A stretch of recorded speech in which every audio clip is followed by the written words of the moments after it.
How's it going, everybody? This is Darrin with GuitarControl.com bringing you this video lesson, and today I've got some more lead guitar stuff for you. Today we're going to be looking at the the harmony outro solo on Hotel California.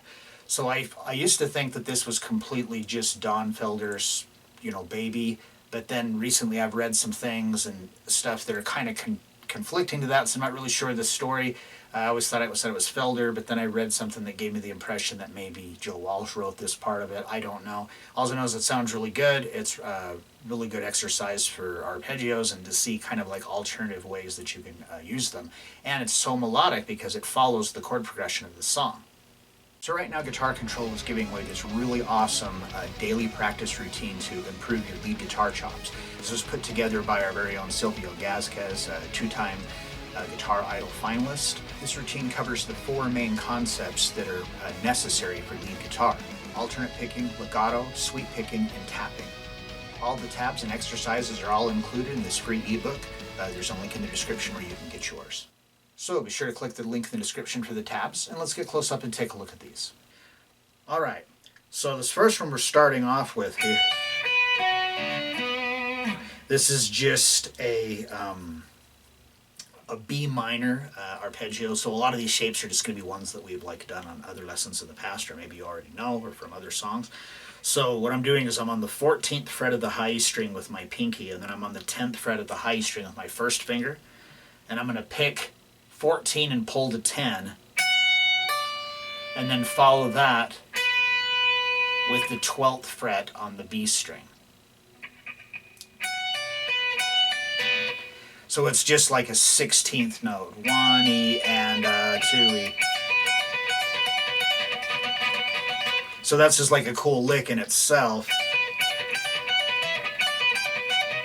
It's like there's so much stuff in here you'll be able to use in other things. Okay, so we've got that. So we do that for a whole measure. So we got 1, 2, 3, 4, and then on the last one, and the last note is an 8th note, so it rings out for just a little bit longer because this is where we're going to transition to the next part. So for the next part, we're just going to move down. So now we're going to be on the 12th fret of the high E string with your pinky, the 9th fret of the high E string with your first finger. We're going to pick and pull 12 to 9. And now we're going to go to the 11th fret on the B string. So we went from this shape. So remember that because we're going to be repeating a pattern of that.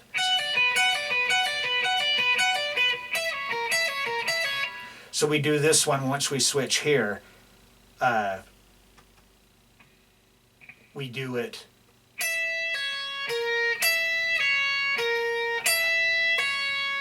And then we slide all the way up to the 18th fret of the, that was 17, the 18th fret of the high E string.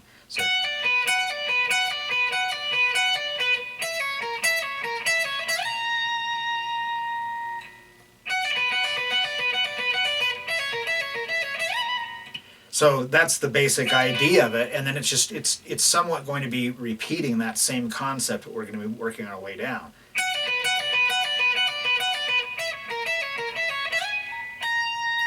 Okay, then we're going to come back down to where we was, and we're going to pull 12 to 9, but instead of going to 11 on the B string, we're going to go to 10. So now we're back to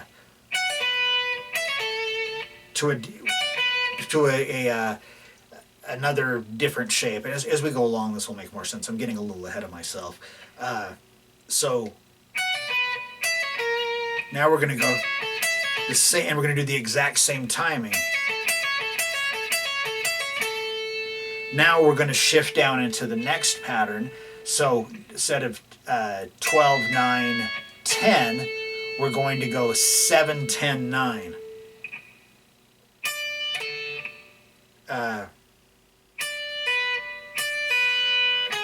So we're back to that other shape, the second shape we did. So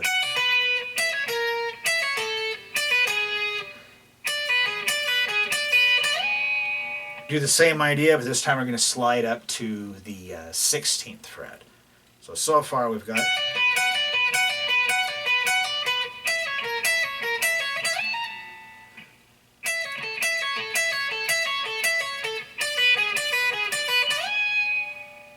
Okay, so now we're going to come back to here again, but we're going to do like what we did before. We're going to go 10, 7, but now we're going to go to 8 instead of going to 9.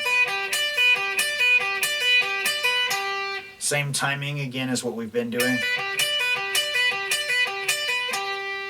So when I'm doing these two, by the way, I pick the downstroke, pull, upstroke on the B string, and then just... That seems to be the easiest way for me to do it. So now we're going to stay on 10, but now it's going to be awkward as we're going to go 10 to 5 to 7 on the B string. And then slide up to 14.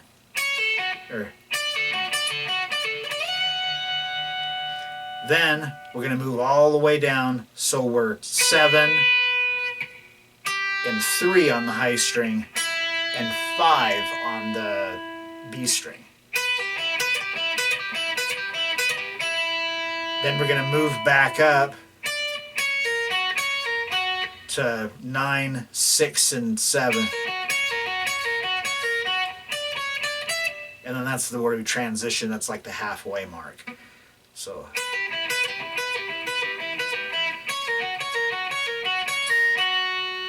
So to make that transition, we're going to come up to the 10th fret on the high string with your middle finger and your first finger on the 9th fret.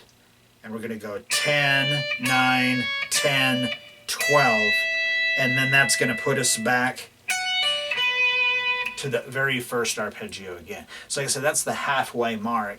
And then on the second half of this, it's just the same thing. There's just some parts that are changed. There's some like little bluesy kind of licks almost, and this whole thing is being harmonized. So this is the part I believe that Felder plays, and then the harmony is what Joe Walsh plays, but I could be completely backwards. It doesn't really matter. I really like this. They're both great players, and it's just more great examples of how to write a solo. Like, this is very memorable solo. I think it's one of the best ones ever, but that's just my humble opinion. So now for this second half, do the same thing. We're going to 14, pull to 10 on the high A string, to 12 on the B string. So we're going to do a whole measure just like we did before, but now what we do next is different. So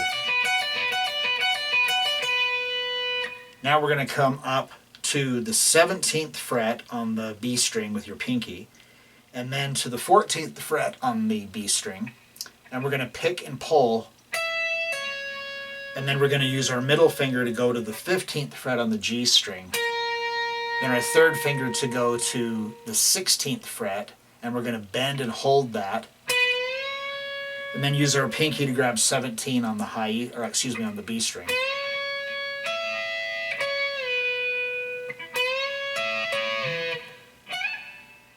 And then do the slide from nowhere to the 18th fret on the high string, just high E string, just like what we did before. So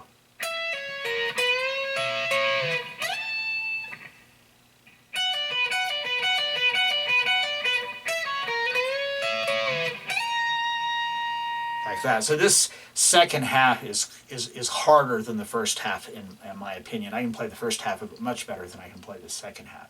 So that being said, if you're somewhat of a beginner, just play the parts that you can play. This stretch here, or those are pretty big stretches and kind of tough. And I've got little hands, so if I can do it, anybody can do it. But they might be really hard at first. So just play the parts you can, and have some satisfaction with that. Okay, so after we do that slide up here to the 18th fret, now we're going to do the arpeggio a little bit different. We're going to start on the 17th fret of the B string with your pinky, and then you're going to take your first finger and just bar the 14th fret of the B and G string. Same kind of idea that we've been doing. Now we're going to move that down so we're 15, pull to 12. We're going to do another little lick. So on the B string, 15, pull to 12 to the 13th fret of the 3rd string, your G string, with your 2nd finger, to the 14th fret, and do that same bend. Grab the 15th fret of the B string, and then do the from nowhere again. So we got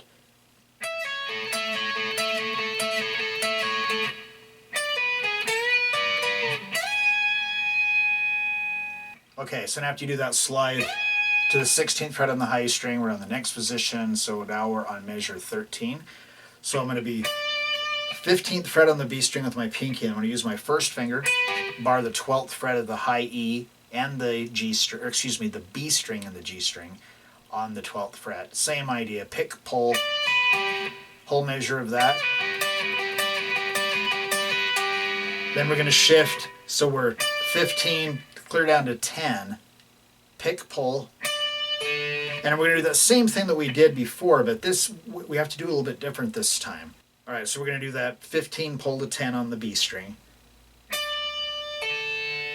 to the 11th fret on the G string with my 1st finger, and then I'm going to use my 1st finger just to move up to the 12 and do the bend, because otherwise it's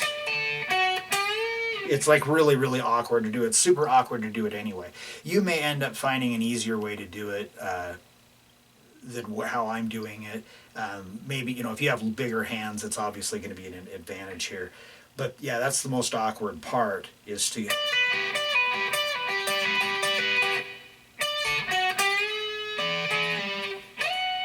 and then slide to 14. So we're just doing just like what we did before. Now we're back down to 7, pull to 3 to 5.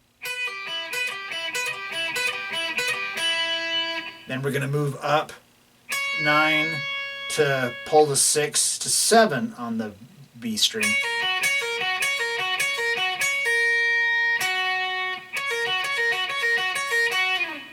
And I slide out of it. Now on the audio, on the studio version, this just keeps going on and they fade it out. So I just put it, ended it kind of like what they do on the live version of it. There. And we come down and just do a regular old B minor chord. But if you bar all the way across, then you get this little F sharp. And it sounds nice and full. So you get... Alright, so there you have it. It's the outro melody, arpeggio, lick, whatever you want to call it, from Hotel California.